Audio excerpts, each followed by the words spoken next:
welcome to the channel and welcome back to Bookmas. Today I wanted to share with you my 26 books that I'm going to be reading in 2026. I've seen this idea before, but I've never done it. I think I found the idea of maybe selecting specific books at the beginning of the year quite intimidating. So I think one way of helping myself out for 2026 is I'm making automatically the first 12 of these books are going to be my self-destruct list. If you have not seen that video, I will link the whole Bookmas playlist down below. This is basically 12 special editions, the very earliest special editions I got from monthly book boxes that I have yet to read. Sorry, that sounded weird. So those are automatically the first 12 books. So I'm not going to go over them again in this video. Instead, I'm just going to share the additional 14 books that I will be putting on this list that I am hoping and planning on reading in 2026. The first chunk are all series. I'm going to start with a few books that are ones that were 2025 releases that I intended to read straight away and then didn't and have put off and just have not got around to reading. Starting with a big kicker, and that is Sunrise on the Reaping. I have put this on so many TBRs in 2025 and I've just not got around to it. I don't know what's putting me off about it because I've heard great things about it. First kind of teaser trailer for the movies come out, which I've not watched because I don't want to see anything to do with it. I think I did a reread at the beginning of the year of the first two in the Hunger Games, and so my intention was to at least finish that trilogy and then get onto this, and then I never reread Mockingjay,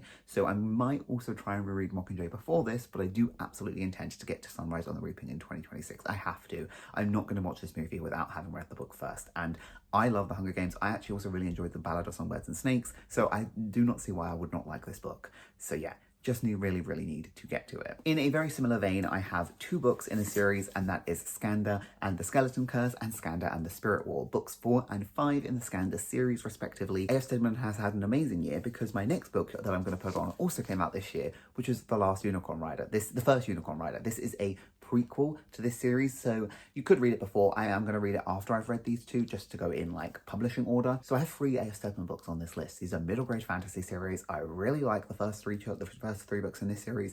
Absolutely love them. My sister has just finished reading the 5th one and she said she cried. She said she had a good time with it. So I think I'm going to love it, but these are 3 books that I absolutely need to read this year in 2026. And also she's doing a World Book Day book of this series as well, which I am intending to buy. I don't know if you can get well, they sell them in supermarkets. So anyway, regardless, I am planning on getting these books read in 2024. That would be a time traveling feat. I meant 2026. So going on though to actually carrying on or finishing series is, we have Inheritance. I've spoken about this a few times on my channel. I did do a reread of the first 3 because I had read them when they first initially came out 20 years ago, 15 years ago, however long. Never finished the series, never read this book, but I'm feeling refreshed to read it. It is just going to be a time commitment, especially because I don't really like the audiobooks for these. I feel like the audiobook narrator is a bit too old to voice Aragorn. He sounds like a grown man and Aragorn's an 18-year-old boy, a 16-year-old boy. He does obviously grow up, but for me it just didn't work for the first time, so I have physically read them, so they do take me a lot longer to get through, which I think is why I have not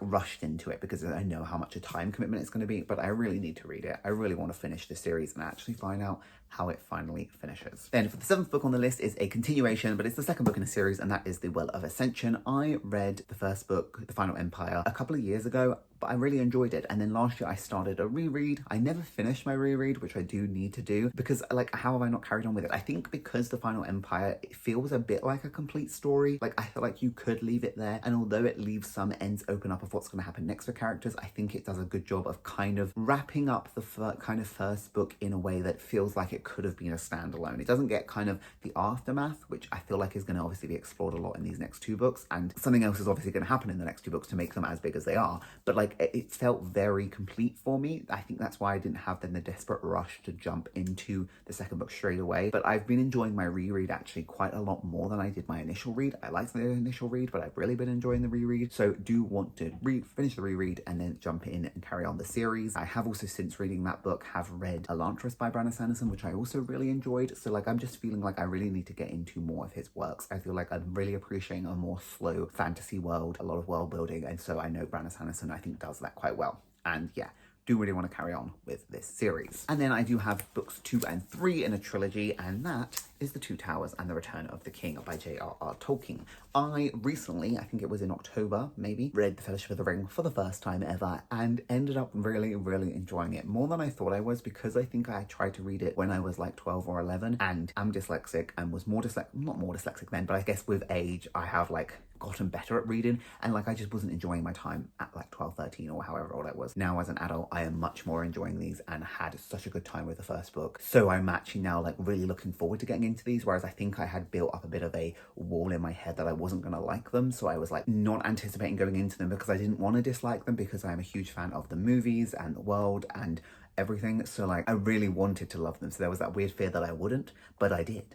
So I think I'm going to love these as well. So these are the next two books that I will be going on and reading. So then the next two books, they are books technically in like a series that are complete, but they are in like, I guess, the grander world. The first one is The Magician's Apprentice. This is by Trudy Canavan, and I really liked her Magician's Guild trilogy, and this is set, I think, about 1,000 or a couple hundred years before that series. I've been meaning to do a reread of that series, which I was going to maybe try and do before reading this, but then I was like, okay, since this is technically a prequel, I could read this without having to worry about that series and then eventually reread that series at some point. These are, I don't know if they're middle grade, YA or adult, but they are fantasy series. I really liked The Magician's Guild. Again, I thought it was really, really well done and really captivating. So I think this one will be just as good. And I think it's a standalone in the series. Set hundreds of years before The Magician's Guild, The Magician's Apprentice is the perfect introduction to Trudy Canavan's international best-selling Black Magician trilogy. And then this one is a sequel series, and that is Generation 1 by Patricia Law. Patricia Law is a kind of made-up author for the I Am Number 4 series. I Am Number 4 is a 7-book series, I think, that is kind of the series that got me back into reading as an adult, and I absolutely loved it and have been meaning to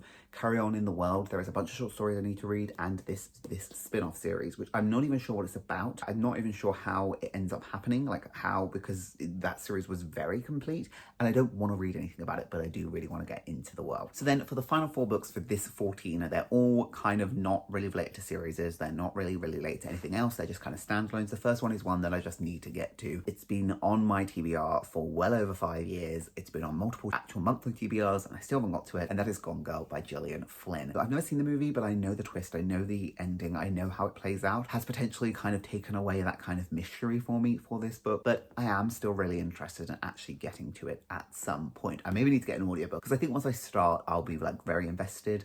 But yeah, and then I can watch the movie, because I do also think I would like to do that. But this is a mystery thriller, I'm not sure which one it goes to, about a couple where I think the woman dies and the man is accused of it, essentially. But yeah, it's been on my TBR for absolutely ages. It needs to finally get read in 2026. None of these other books have been really on my TBR for that long, but ones I just think I want to carry on for start, like just add in to add a bit of difference. I think I was looking at the list and seeing it was a lot of fantasy, so I thought I would try and add in something else. So I thought of romance, and I'm going to try reading Love at First Night. This is by Meg Corson, and she wrote Falling Hard for the Royal Guard, which was a like rom-com that I actually quite enjoyed. She's an English author, and the first romance, and I'm assuming this one as well, are set at the Tower of London, where the author actually grew up herself as being the child of a beefeater. They live there. Didn't know that before I read the first book. It had elements of like having like a bit of a Brit rom-com that I actually quite enjoyed. Felt like the sort of stuff, the movies I grew up on. So I did enjoy it. It was a little cringy at times, and the character was slightly annoying at times, but like it was a good little fun little binge. And I think this one will be as well. And then in a similar vein, although this one is a romantasy, and that is Paladin's Grace by T. Kingfisher. Sword Heart has been a recent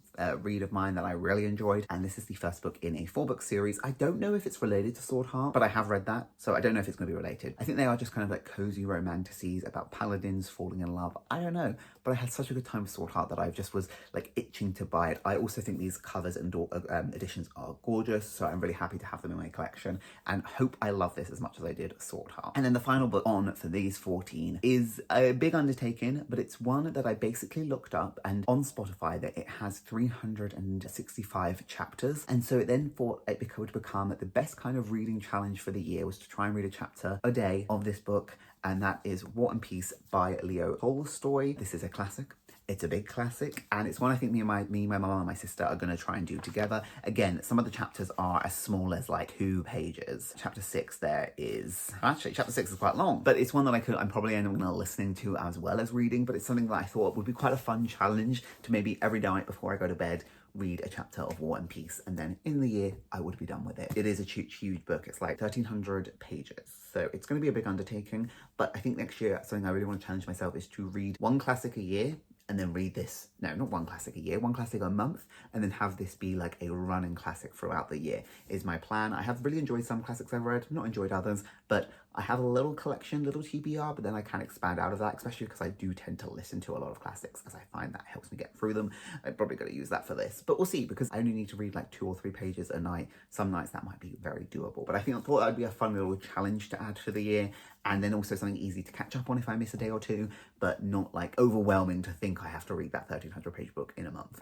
a year I think is much more doable. So those were the 14 books that are going to be on my TBR for 2026 plus my 12 self-destruct books. I don't really have any new releases that I'm anticipating in 2026, and I really want to have a big focus on being on my physical backlist and also my just TBR collection in general. For me, my backlist is books bought from 2023 and before. I'm tending to do some a vlog series project on that. So I thought, you know, making sure I get all of these books from my physical TBR would be a great start in getting some books down from the TBR. But yeah, nice load of collection here of books. If you've read any of them, let me know if you liked them. Let me know if you didn't like them. I'm really looking forward to getting into 2076, cracking on with some reading goals and actually challenging myself, because I did not set myself any reading goals in 2025. And I feel like I have missed that. So 2026 is going to be full of them. Going to be full of goals and TBRs and all sorts. But yeah, thank you guys so much for watching. I really appreciate it. And I'll see you in a couple of days for more Bookmas. Bye.